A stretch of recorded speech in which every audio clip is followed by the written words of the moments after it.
The lasting image for me of the inauguration was seeing all the tech billionaires and millionaires standing together in a very prominent position as one of their own. JD Vance got sworn in as the second most powerful man in the world politically. Now, what I want to talk about today is not so much the inauguration. Of course, I do want to talk about that a tiny bit. It's more what it represents. And we saw Joe Biden, bizarrely, in his closing speech, talk about an oligarchy forming in the United States. And I would totally disagree with it forming. It's just the mask has been dropped, the veil has been lifted. There is no, like, pretending it's a democracy anymore. It's just like, this is the election of a new billionaire president. Here are his masters. And this is just Russia. This is just the American version of a capitalist oligarchy. So although it's not exactly the same as Russia, which just has a straight up sham democracy all the time, in that just one person is the ruler, America really isn't much better. And Joe Biden talking about the oligarchy forming is funny because all of these people who are now helping Donald Trump used to help the Democrats and also would help the Democrats again if it was in their best interest. And that's what I want to talk about today. Like, sure, this oligarchy is now basically revealing itself to everyone, being like, here we are, what are you going to do about it? It's really just something that's been brewing for a long time. And of course, we're going to have to talk about Elon Musk. I'm really sick of talking about this guy. When I used to make videos on him, no one cared. Like, I'm talking about, like, I don't know, 2018 to 2021. They were like my worst viewed videos. And now I just have to talk about him all the time because of what he represents. So don't worry, we're going to talk about that salute. We're going to talk about him clearly being high out of his mind and talk about the media gaslighting around it afterwards to just show you, and I hope for a lot of people watching, show you who really rules America. It is just, you know, the capitalist class, it's the 1%, and democracy has always been a lie for Americans. And just because, you know, you might have voted for Kamala Harris and thinking that would solve all the issues, please, liberals watching this, that wouldn't have solved any of your issues, and these problems would always still emerge. It's just they've emerged quicker under Donald Trump. I haven't been mentioning this as much lately, but check me out on Patreon if you want to support my work. Become a YouTube member and also check out my social media feeds. Obviously, for people who hate the billionaire class, you'll find me on Blue Sky. I do sadly have Instagram accounts and stuff, but Blue Sky is my main social media at the moment. So go follow me over there. And let's get into the rest of the video. So while I was having my Donald Trump chocolate, my 47th anniversary Donald Trump chocolate out of my September 11th mug that my girlfriend bought me back from New York. I knew I wouldn't hate it. It's pretty good. It tastes like those gold coins you get at Christmas. Tastes like the chocolate inside of that. So my review for the Donald Trump 47th President Special Edition chocolate bar is probably like a 6 out of 10. I had left it on the TV, so I walked out of the room where I was just, you know, chilling, and it was so weird. I wasn't really paying attention, but I walked in the moment he got sworn in. Like, his last words kind of felt like a movie or something. Like, you know, in a movie when you see like random historic events, but only the main part. It felt like that. And I was just watching it thinking, like, this is just like the beginning of the end. As a British person, you might say, well, why do you give a shit about America? I obviously just give a shit about the human race. But for America especially, seeing this, like, display of just, like, oligarchy, why it depressed me is because these people are going to be in control of so much stuff that affects our lives. Like, sure, you could maybe make an argument, Donald Trump's foreign policy is not going to be that much different to Joe Biden, and I'm sure it won't be in many ways. But also, like, Robert Kennedy, all the anti-vax shit, all the deregulation shit, all the anti-environmental stuff. It's just such a disaster that Donald Trump won, and I mainly blame the Democrats, as well as, you know, the general economic system, that he has won again.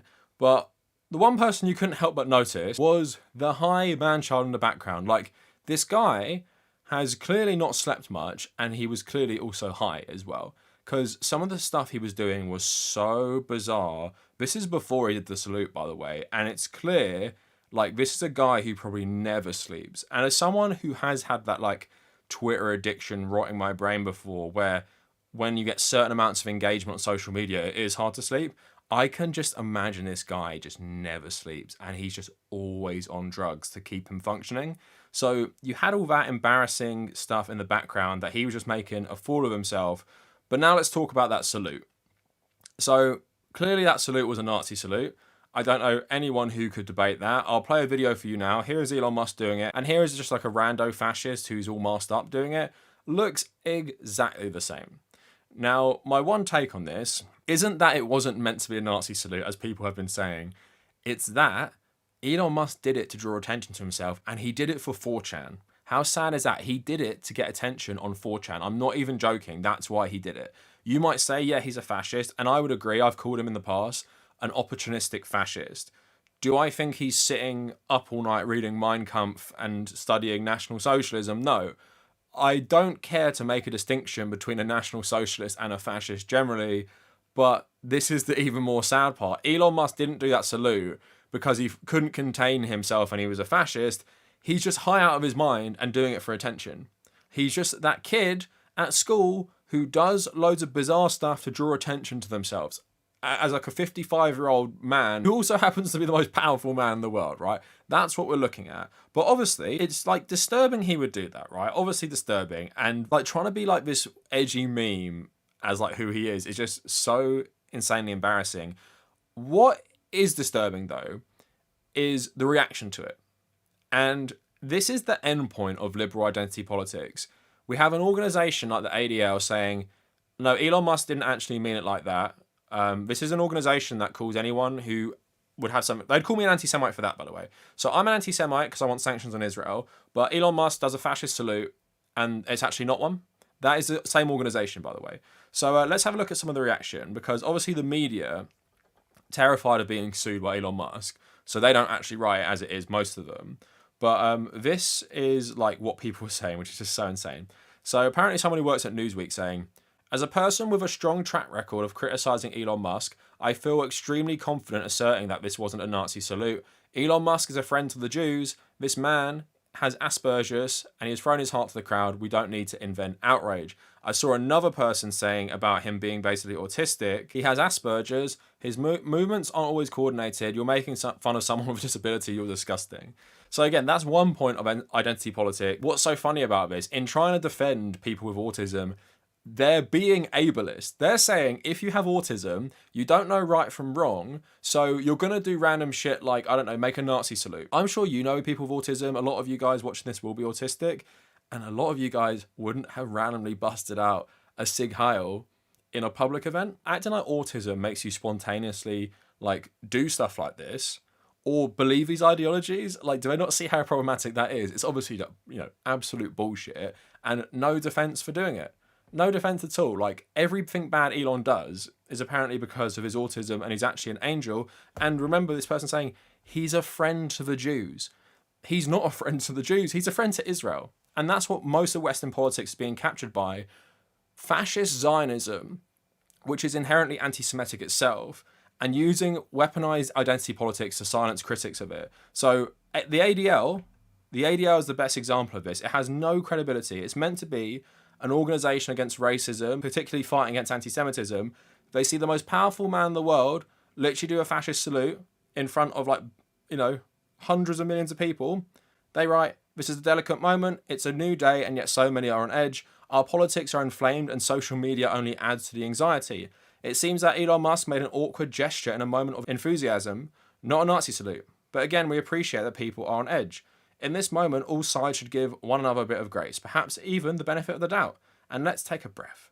This is a new beginning. Let's hope for healing and work towards unity in the months and years ahead. Elon Musk just writes, thanks guys. Crying emoji because he's trolling everyone. He's trolling everyone. And this organization that has been going so hard against the far right in the past and so hard against Donald Trump in the past, not so bad. Not so bad that a guy who has a platform that is just like completely overrun with anti-Semitism, they have defended him multiple times because he supports Israel and silences critics of Israel, and he's personally friends with Netanyahu, right? It's so clear for everyone to see, and that's why it's so dangerous. This is a Jewish-led organization telling people that one of the biggest anti-Semites in the Western world is actually not one, and he actually wasn't doing a fascist salute because he supports this apartheid state. This is a guy who backs every single far-right party in Western politics, by the way, who are really anti-Semitic themselves. But just like in Germany with the AfD are fascists, but also they support Israel. I know that can blow people's mind that fascists support Israel and also don't like Jews, but Elon Musk is a perfect example of this. And also like the therapy speak language, like we're just living in some fucking horrible dystopia.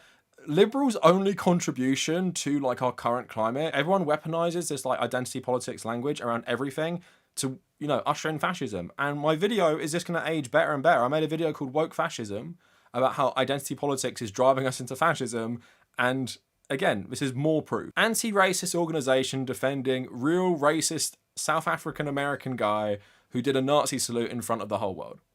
That's just where we're at. So yeah, that's me like addressing the Elon stuff. Again, I don't want to make another video centering around Elon. I was actually going to make a video about weddings getting out of control in terms of cost today, but I just had to talk about this stuff. Going on to the inauguration, before we talk about the tech bro stuff, just the nightmare, like, people attending this. So Politics Joe, it's like a UK political news network, they showed who was at the attendance from like European politics. Suella Braverman, who is like one of the most far-right MPs we've ever had, and cabinet ministers. Rupert Murdoch, of course, just arch supervillain of the world. Priti Patel, another absolutely far-right, terrible cabinet minister. Funnily enough, her and Suella Braverman have both been Home Secretaries. Logan Paul, Jake Paul, and Conor McGregor, all around terrible people, Nigel Farage and Georgia Meloni. So it was a proper fascist gathering, this inauguration. And it's really depressing, obviously, as a leftist who's just been like, obviously following politics for so long and seeing within 10 years how we have all these voices who are far right being like, oh my God, that's the fringe. They hate democracy. They are racist. They are so bad. And now I'm looking at this inauguration. They're all there. I remember when Trump was treated as a far-right joke and everyone would call him like a fascist, right? Our current foreign secretary was leading the protest about him coming to the UK, and now he's saying that everyone in the world is happy he's president again, right? That is just where we're at now, and seeing that was just such a depressing moment of like, this is where we're at now. All these fringe voices I used to hear about just being the worst, they're all in power, and they're all here at like the head of the empire, the global empire in America, attending this inauguration. But along with all the far-right, like, MPs from Britain and politicians from Europe, obviously, like I said, the most stark picture was this. It was Jeff Bezos, Elon Musk, Mark Zuckerberg, and Sundar Pichai, who's the head of Google, all just front and center at the inauguration. You had other people there as well, like Tim Cook, Sam Altman. This is what the new administration is going to be. It's going to be for tech bros to absolutely loot everyone and take away all your privacy and take away everything you own. You know, they're talking about training their AIs on your artwork, on your images, on your videos, on everything you've ever done. They're just going to own you. And Trump is going to let them, because one thing I feel like watching that inauguration where Trump is obviously saying all this fascist shit about immigrants is I don't feel like his heart is in it anymore. And I feel like he's really going to let these tech bros run the country. JD Vance is, of course, their stooge. But I feel like Trump's ego mania from the last administration, how chaotic he is, I think that's going to play a part, and he'll probably ditch people like Elon just because they're embarrassing. But I don't think he's going to be really giving much of a shit about what these people do, and they're going to be able to just do whatever they want because they bribed him already. So a good article from The Cut by Laura Bassett. I like this. The Broligarchy is here. So when I saw this term, the Broligarchy, I initially thought it meant like Broligarchy is in terms of like masculine, and I was like, well, that probably can't be right because of like who these people are. I mean, I guess you could read it that way. I'm reading it more as the tech broligarchy, but I just like what it said. So it talks about all the CEOs I just mentioned, saying these men were seated in front of Trump's cabinet nominees during the ceremony after donating a record $250 million to the celebration. Tech baron and Republican mega donor Peter Thiel had also thrown an inauguration party for Trump over the weekend at his own mansion, which Zuckerberg attended. In addition, Mukesh Ambani, the richest man in India, and French billionaire Bernard Arnault were also in attendance on Monday, with the latter placed very prominently in front of the cameras. The optics of the multi-day celebration made one thing clear: the Broligarchy is here. Rather than quietly using their wealth to influence politics behind the scenes, rich tech bros now literally have a seat at the table with the president of the US. Trump even directly acknowledged his billionaire buddies in his speech. With these powerful allies already in his pocket, Trump has started to return the favor by announcing a pay-to-play scheme wherein any personal company who spends at least $1 billion in the US will receive fully expedited approvals and permits, including, but in no way limited to, all environmental approvals. And then, of course, it references the Biden speech about him saying an oligarchy is forming in America. So I was talking about that Biden point before. America has been an oligarchy for a long, long time. But as this article was talking about, the bro oligarchy is just saying, here we are, we control your politics. What are you going to do about it? You voted for a president because he said he was anti-elite, while making his presidency, again, one of the most elite presidencies of all time. He's allegedly a billionaire. All these billionaire mates are going to loot the country, deregulate everything, make your lives worse, and tens of millions of Americans voted for them because Americans are just so brainwashed. And not just Republicans, but also Democrats as well, who ensure that America will never get better because they can't imagine a better world. And I don't blame all of them, although I do hate liberals more because they're more educated, more informed, and still choose these terrible politicians and basically shame any leftist who points out, but yeah, maybe Kamala Harris is bad, maybe Joe Biden is pretty bad, and maybe voting for the lesser evil forever is not a strategy to either stop fascism or make people's lives better in any meaningful way. I totally reject this. And the one thing I'm hoping with them being so visible now is just people realize and can link their economic conditions with these people. Will they be able to? I don't know. But at the same time, having something more visible is good because with someone like Biden, it's all behind the scenes. This is a guy who went around donors during his primary campaign telling them nothing would change if he became president, right? He's part of the oligarchy as well. The oligarchy like Biden as well. They just prefer Trump because they can be more corrupt. Oligarchy and monopoly is always the end result of capitalism. And I said a long time ago, America will be Russia within 10 years, and the UK will be Russia within 15 years. And obviously the current Russian administration was in part created by Western economic policies, so I just feel like that is the blueprint for the rest of European and Western countries to follow and what inevitably they will become. They'll have different flavours. It won't be like one strong man leading the country for 20 years, but it probably will, see us having successive Republican administrations for a long, long time as they shore up their power.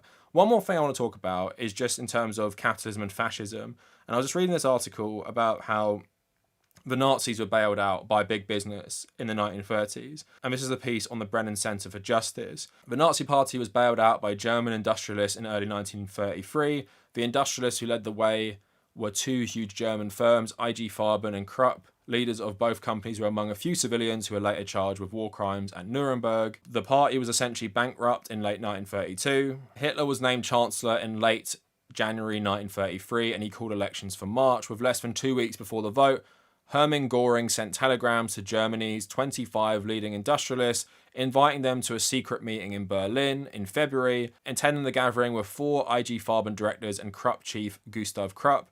Hitler addressed the group saying, "Private enterprise cannot be maintained in a democracy." He also told the men that he would eliminate trade unions and communists, and he asked for their financial support to back a vision for Germany. According to Robert Jackson, the former Supreme Court Justice and Chief Prosecutor at Nuremberg, they raised about $30 million today to strengthen the party. And all this money basically saved the party from financial disaster. So why I read you that just at the end is just to hammer home the point that capitalists, tech bros, capitalists, oil barons, capitalists, anything, it doesn't really matter what their politics are. It doesn't really matter if they're in lockstep with Trump. It doesn't really matter if they totally agree with his politics. At the end of the day, all these people care about is cozying up to the powerful politically to make more money for themselves. And that can be for various different reasons. It can be for their own, personal ventures, like Elon Musk is obsessed with space and sci-fi. Jeff Bezos, I don't know what he really cares about. Mark Zuckerberg is obsessed with just being a freak and colonizing Hawaii, but they want all of this just to have unchecked power, be accountable to absolutely no one, and they're able to do whatever they want, right? That is the end goal for these people. And just like with these people in Germany in the 1930s, any party who promises to serve capital the best is going to get their endorsement and get their backing, because at the end of the day, these people only care about one thing. I mean, it helps. They all subscribe to the cult of Ayn Rand. and believe in their own individual brilliance and believe in like deregulation and just this myth and this great man theory myth and everything like that.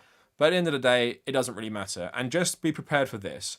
If Republicans have a downfall, if it's not going well, you know, Donald Trump resigns and JD Vance takes over, Donald Trump dies and JD Vance takes over, Republicans might become very, very unpopular, and lots of these tech bros are going to switch sides. And they're just going to bribe the next corporate Democrat. And don't be surprised when you see the next election being Kamala Harris versus JD Vance, or Pete Buttigieg and JD Vance. And don't be surprised that the Democrat will take insane money from the tech industry as well.